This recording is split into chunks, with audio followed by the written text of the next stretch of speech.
This is the In Focus podcast from The Hindu.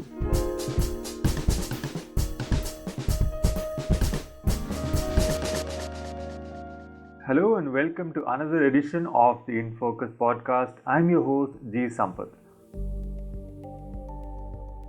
The chief advisor of Bangladesh's interim government, Muhammad Yunus, has said that his country will seek the extradition of ousted leader Sheikh Hasina. And Sheikh Hasina, as you might remember, fled to India on August 5th and has been living in New Delhi in a safe house ever since. But now Yunus has said in an interview with The Hindu that she has been continuing her political activities from India, which is a quote-unquote problem.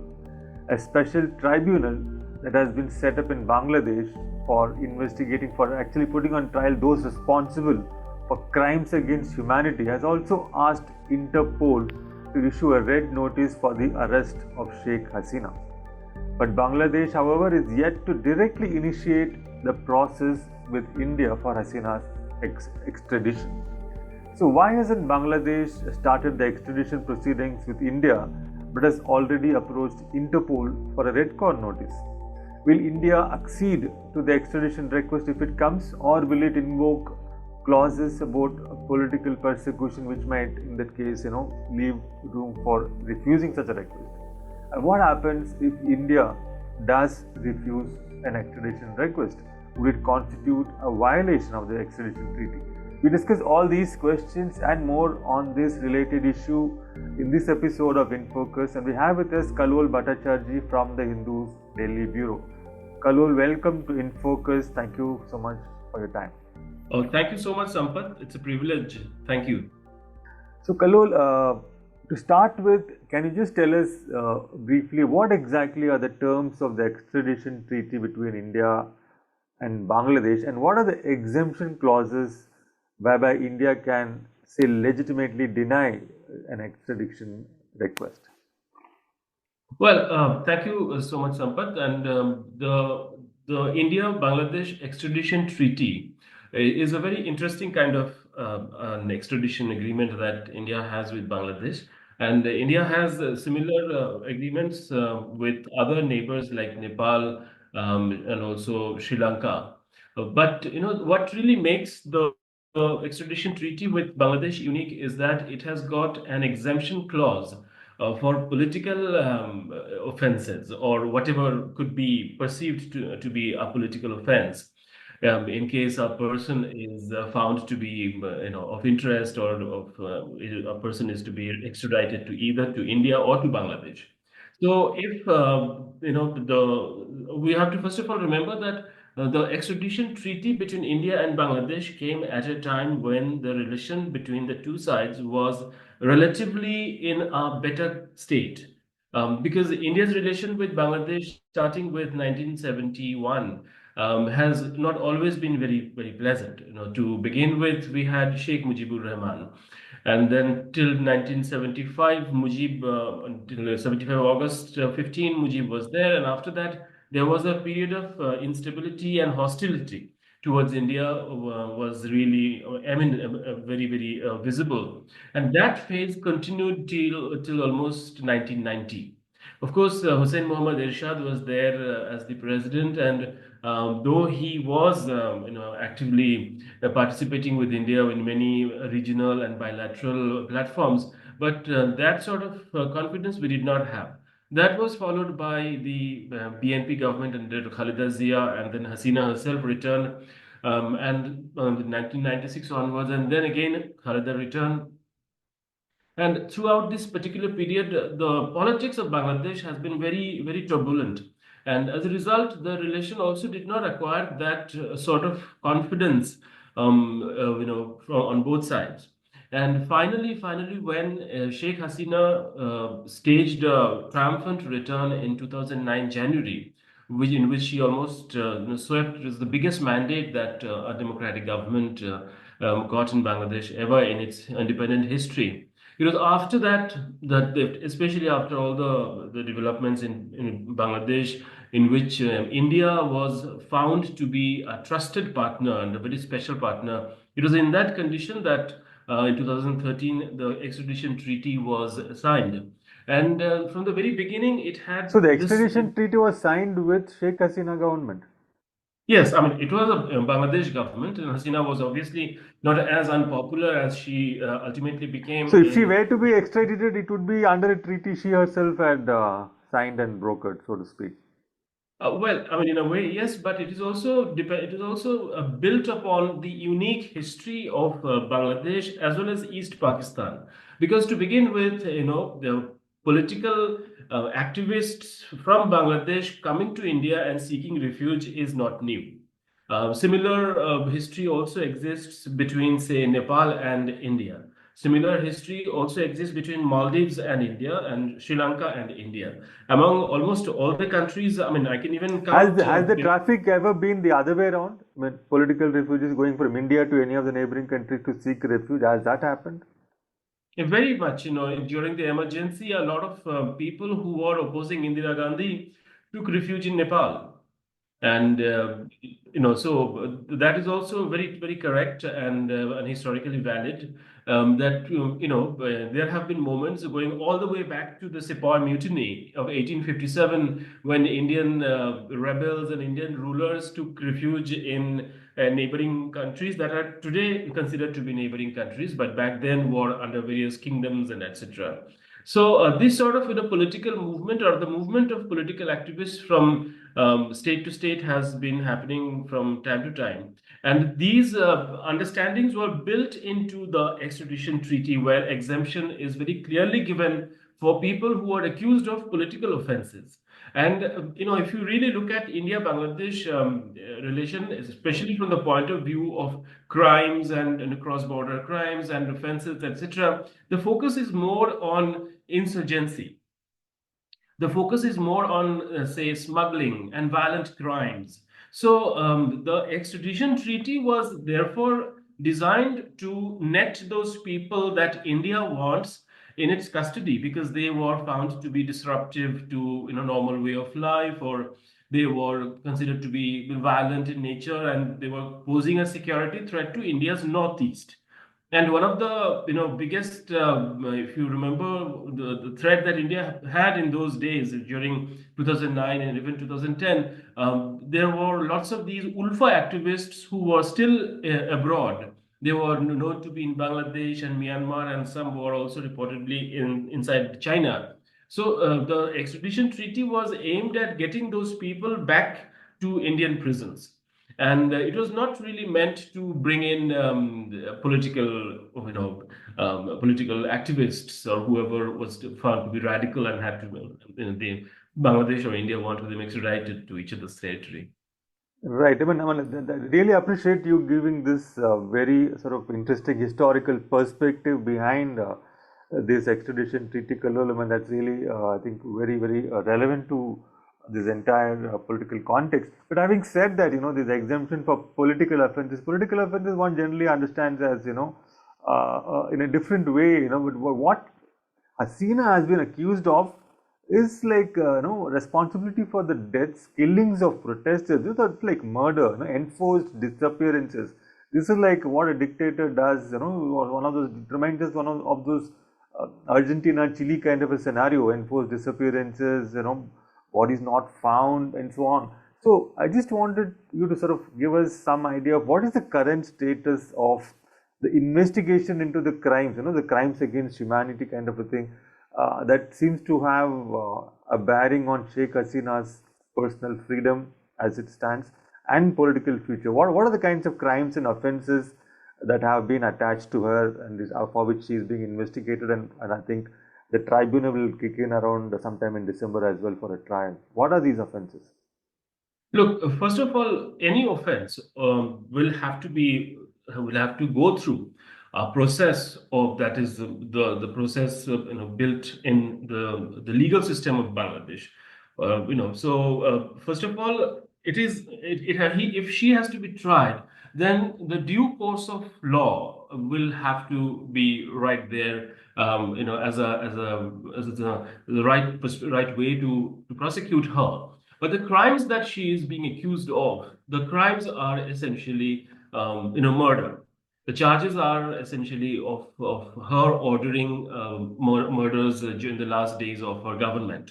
Now, many of these charges, if you look at the cases that have been filed against her, they're basically growing every day. So earlier they were like 60, then became 80, and then 95. Now it's basically increasing every day, because and so suddenly you'll see the nature of these cases is such that somebody, say, living outside Dhaka might have lost a family member to police action during, say, on August 1st or August 2nd, or someone might have lost a son or a daughter or some other family member in the police action during July second week or the third week of police action. And now these people, they along with the policemen, along with the say the district authorities and others that who may be in video or that have been circulated, they are also accusing the prime minister of being complicit. So therefore, the whole issue is, how will these cases, there are numerous such cases where rickshaw pullers, where, shopkeepers and others, businessmen, students and many activists and, sisters, brothers, siblings, they have accused the prime minister of being the mind behind these killings. So each of these cases will have to really pass through that particular legal process in which he will have to be tried. So therefore, the main issue is, how valid is a case which is being filed by, say, a shopkeeper, where he or she who has never met the prime minister, who doesn't have personal familiarity with the prime minister, but is accusing the prime minister of killing her or his sibling or his child. Yeah, but Kallol, So I understand what you're saying here. I mean, really appreciate this point, But the two things. One, is murder exempted as a political offense as per the extradition treaty, keeping the extradition thing in the picture. And secondly, when you're talking about crimes against humanity, just to give a parallel example, Netanyahu has been, is being they want to put him on trial for crimes against humanity. Genocide. He did not personally know any of the Palestinian children, 17,000 children who died. But he was the prime minister, right? So he is responsible for what's happening under his watch. So crimes against humanity, I don't think that that aspect of personally ordering a person who has been identified, that person's death matters. So it doesn't matter if it's a rickshaw puller or whoever.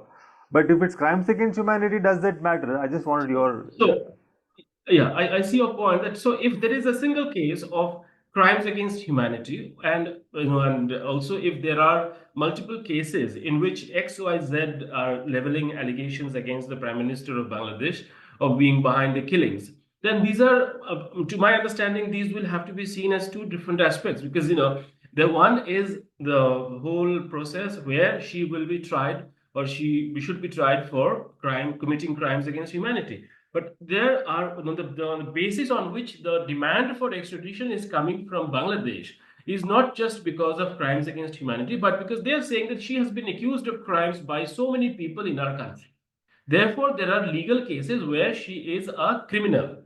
She is at least accused of committing crimes, and therefore you have to give her to Bangladesh. You have to return her to Bangladesh. So the demand is based on the legal cases that have been filed in the Dhaka courts. So that is the main issue, that each time whether the BNP or Muhammad Yunus and others, they talk about or they demand her extradition, they demand it saying that she is a criminal, because they are aware of the exemption in the extradition treaty that comes to a person accused of political offense. So they are not accusing her of committing a political offense, they are accusing her of committing a crime. So therefore, they are building that argument of how to make India extradite Hasina so that she is extradited as a normal criminal or person who has committed a hardcore crime. But here the main issue is, what is the Indian position? Before we come to the Indian position, Kallol, I mean, you sort of explained rather well, about this legal cases which has been filed by 60, 70, 80 people, and the like non-political but clear criminal basis for making an extradition request. But then there is also this International Crimes Tribunal, which has been set up and which has given a deadline of December 17th for completing all investigations into the deaths of protesters and disappearances and all that. And this International Tribunal has also asked for a red notice from Interpol. So what is going on here? If you have got the legal system in Bangladesh already taking cognizance of these various crimes, which you just talked about, then what is this separately one new body, International Crime Tribunal? What is it supposed to do? And why has it asked for this red notice? What is the logic going on here? Yeah, to me, it appears as if Bangladesh is really moving very fast on this front, and there is a lack of coherence in Bangladesh's action because Bangladesh already has a bilateral instrument, that is the instrument of extradition, through which it could have and it should have ideally asked for the repatriation of Sheikh Hasina to Dhaka. But here, what they have done is that they have gone ahead and asked the Interpol to go and issue a provisional arrest warrant for Sheikh Hasina. Now that is really going out of the bilateral ambit and going into an international platform where the issue really stands out as a strictly bilateral matter because we already have diplomatic relation with Bangladesh. The relation hasn't been cut off. And we also have the extradition treaty, which is under which a lot of criminals have been handed over by both sides to each other in the past. So therefore, there appears to be a lack of coherence on the part of Bangladesh because it doesn't really make sense because it's not going to put pressure on India because in fact No, won't it put pressure on India? Suppose the Interpol accedes to this request and issues a red notice. Wouldn't India be obliged to hand over Hasina to Bangladesh regardless of whether you have an extradition treaty or not? Well, it depends on the internal bureaucratic negotiation within Interpol. But Interpol ideally would also look into the fact that there is a very clear extradition treaty where political offenses are exempted.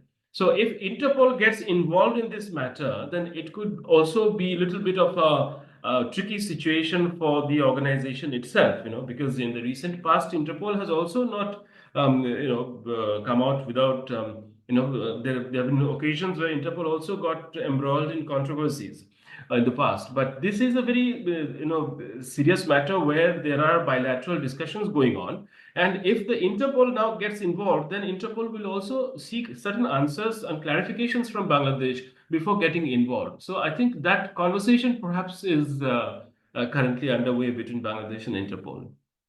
Right. So Interpol, I think it does look like they may not want to get embroiled in this, as you say, especially given that there is a bilateral treaty. Now, Muhammad Yunus, Kalol, he has said in this interview which he has given to the Hindu that if Sheikh Hasina is living in India, just living here, it's not a problem, fine. But she is not just living in India, she is just continuing to meddle in Bangladeshi politics. She's talking to Bangladeshis, asking them to carry out protests. So all this is a quote unquote a problem for Bangladesh. So what exactly does Yunus, what is he trying to say? He's only an advisor of an interim government. How does it matter to his job is to make sure that things are stable until he can hold the elections and then leave, right? So how does it matter to him if Sheikh Hasina is politically active or not active, unless she is doing something which is negatively impacting Bangladesh's national interests? What does it matter if she is doing something for her party or whatever? Like what is going on in this context? Well, Muhammad Yunus has come to power. Let's face the truth. Muhammad Yunus may describe himself as he recently said, he's a facilitator and that he is merely a chief advisor, etc., etc. The fact is, he is in power. And so are this particular group of people that he describes as the advisors. They are merely, or so to say, quote unquote, merely advisors to the Ministry of Home Affairs, Ministry of Foreign Affairs, Ministry of Defense and Economy, Energy, Fisheries, etc., etc.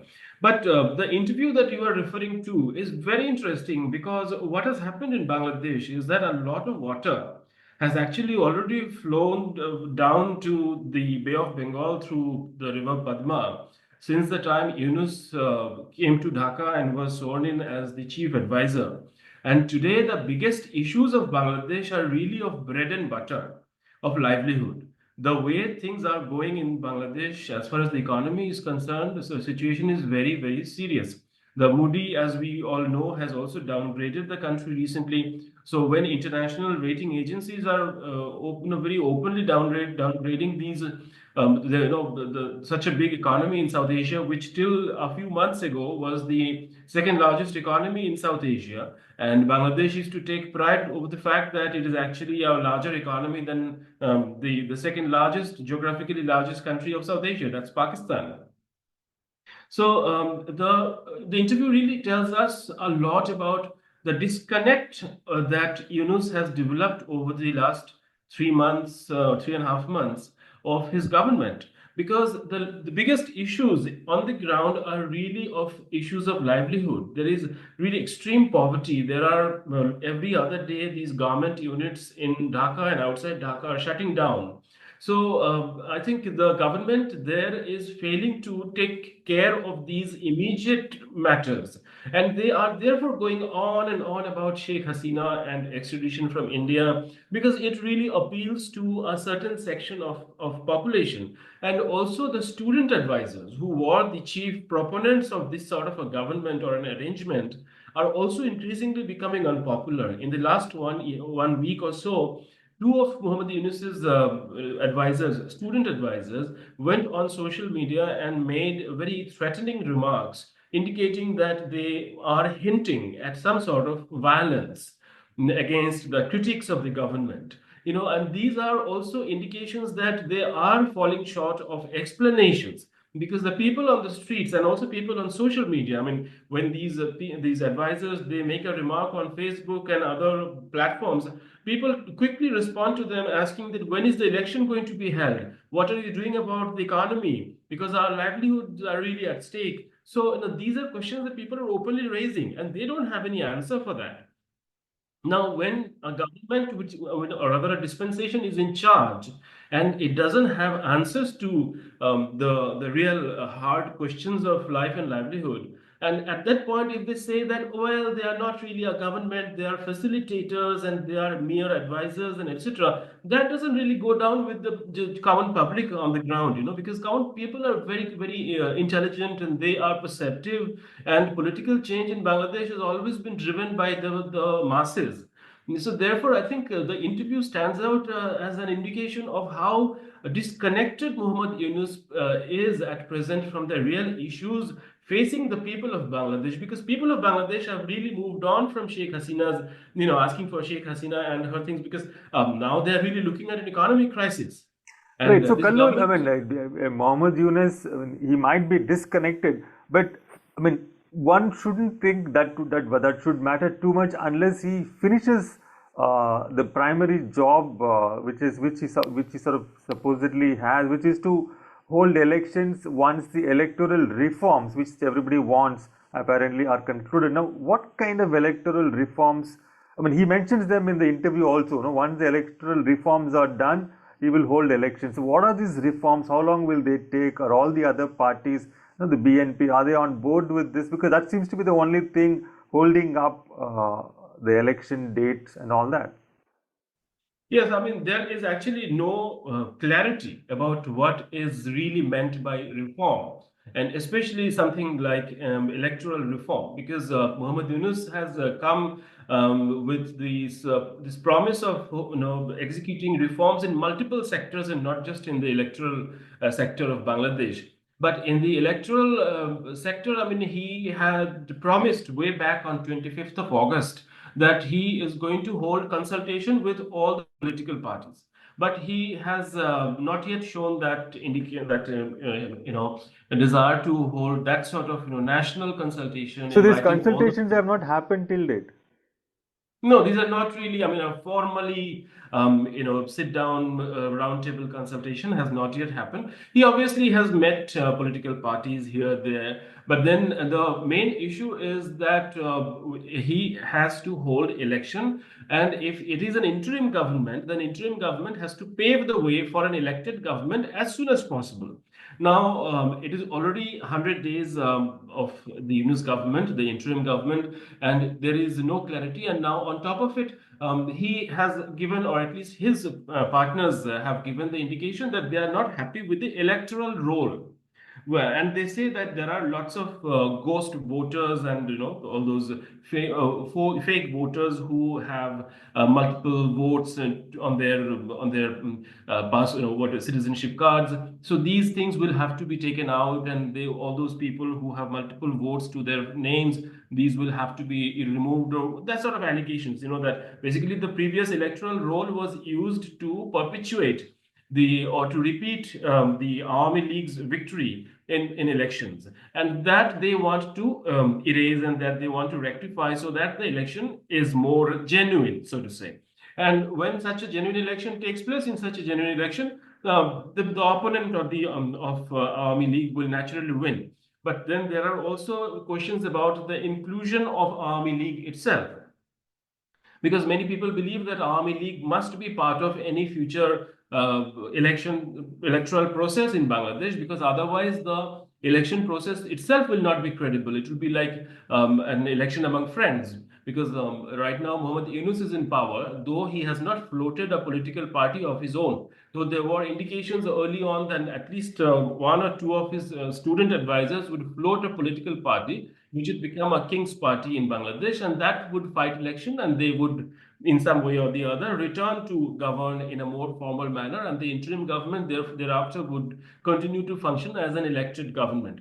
But that has created trouble for the other political parties like the BNP. So now, last week, one of the leaders of BNP had come out and spoken very openly about the intention of the Yunus government in delaying the election, because what Yunus has not yet done is that he has not even spelled out the timeline. There is no timeline that he has given to the political parties, that how many months or how many years later would the election be held. So that sort of timeline has not been given, and political parties are openly frustrated. So you have the Jatiyo Party as well as the Bangladesh Nationalist Party, and their leaders are already openly talking about the fact that they are not comfortable about this sort of delay that they are perceiving happening at the electoral front. So the issue of electoral reform, therefore, is also appearing to be a delay for election, in holding elections. So the whole thing doesn't really fit very well with the overall context of transfer of power from Hasina to an elected and a more legitimate kind of government, or a more representative kind of government. So, if I understand you right, Khalil, you are suggesting that this whole electoral reform talk, is serving as a pretext for delaying the elections. Yes, that is what it is being interpreted as.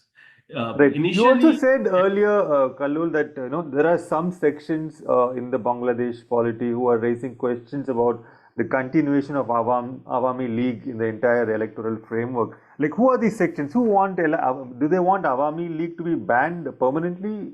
Is there any particular? Because one assumes, as a matter of course, that Awami League minus Sheikh Hasina would contest, but you were saying there are question marks raised about that by certain sections. Who are these people? What are they saying?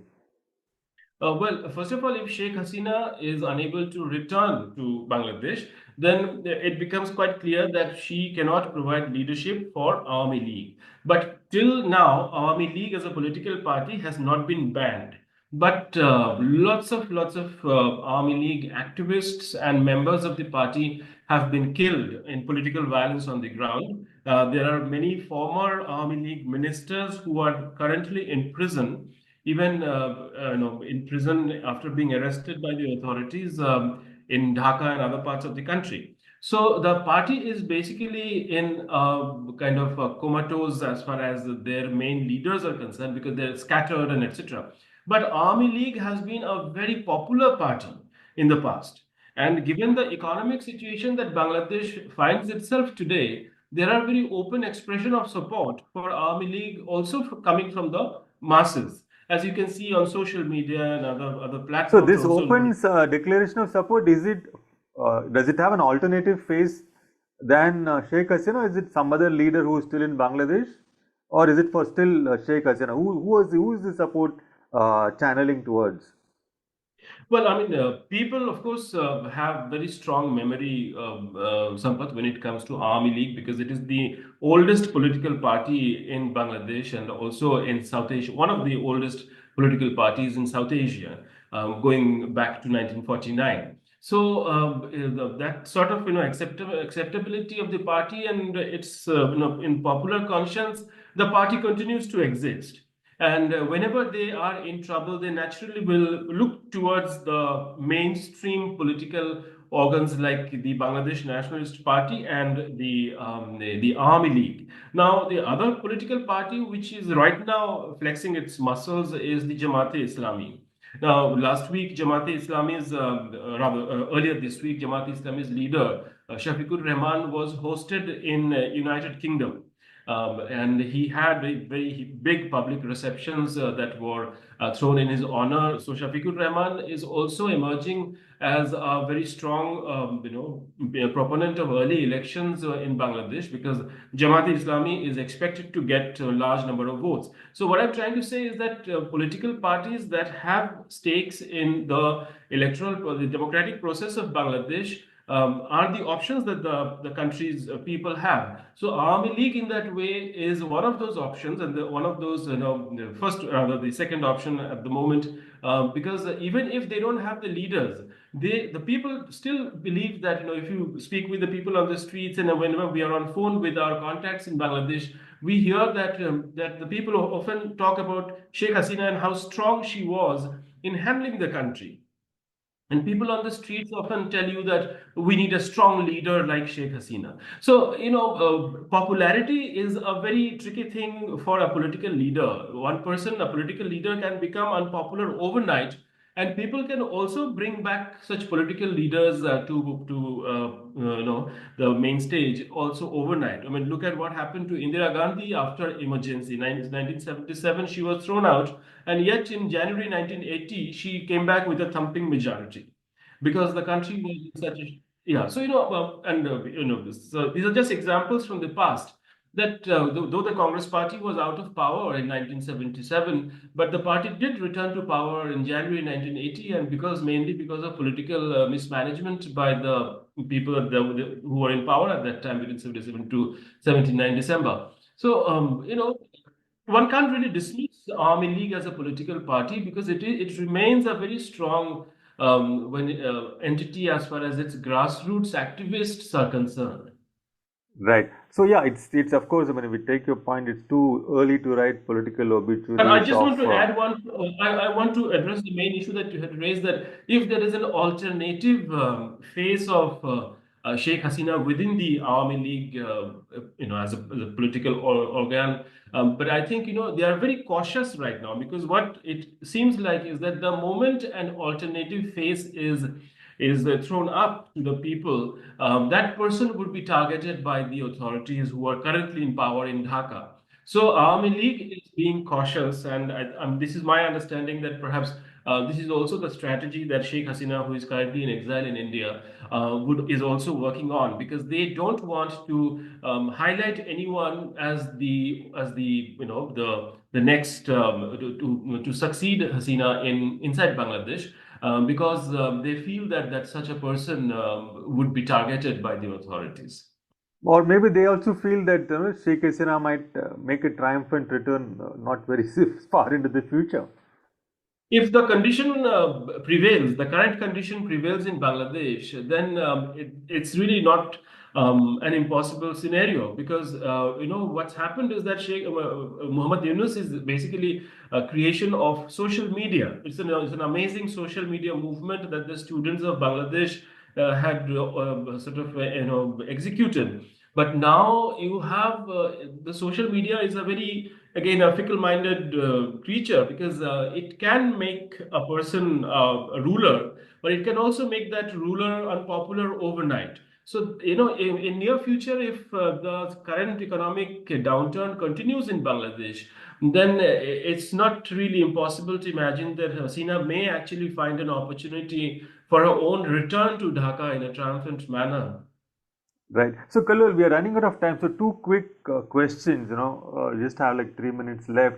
So, you spoke about Muhammad Yunus, being a social media phenomenon and all that. I just want to know. He's been now in power for 100 days. Can you name one thing or one or two things that he has done? What has he done in these 100 days for Bangladesh? It's very difficult, to point out one or two things that he has done. Number one, the most important thing, that is the policing of Bangladesh that broke down on, say, 4th and 5th of August, has remained in limbo. It has not recovered. And policing remains a problem. And in fact, there are multiple areas of Bangladesh that are now in a more or less lawless condition. And it is also in Chattogram, that is Chittagong Hill Tracts, CHT, a very strategically sensitive area that has gone more or less out of control, and it remains in a volatile situation as of now. So I don't really see any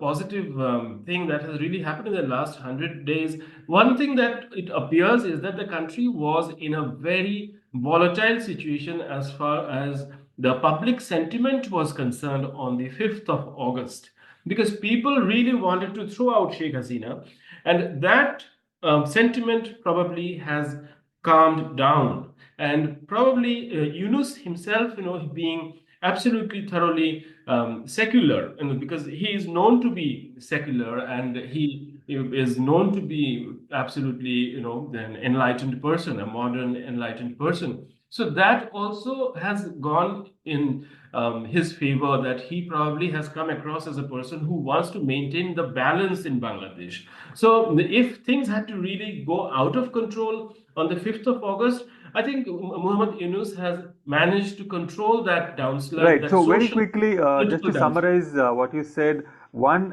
you said he has failed to restore law and order and policing, which is something he hasn't done. But at the same time, if there's one thing he has done is he has diffused the volatile public sentiment which could have erupted in unpredictable ways around and post August 5th.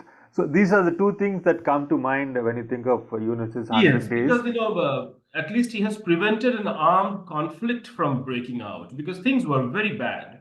And even now, there are possibilities of this sort of a situation emerging. But at least as of now, because of his being there, this sort of an active conflict hasn't erupted inside Bangladesh. Right, right. Thank you so much, Kallol. I think we have run out of time. I'm sorry. Thank you so much for your observations and insight. I think it's pretty clear that Bangladesh is in a sort of a transitional state still. The kind of stability and sort of the speed at which we expected, electoral status quo to be restored, the elections to be held and things going back to a parliamentary system of government. It's not happened yet.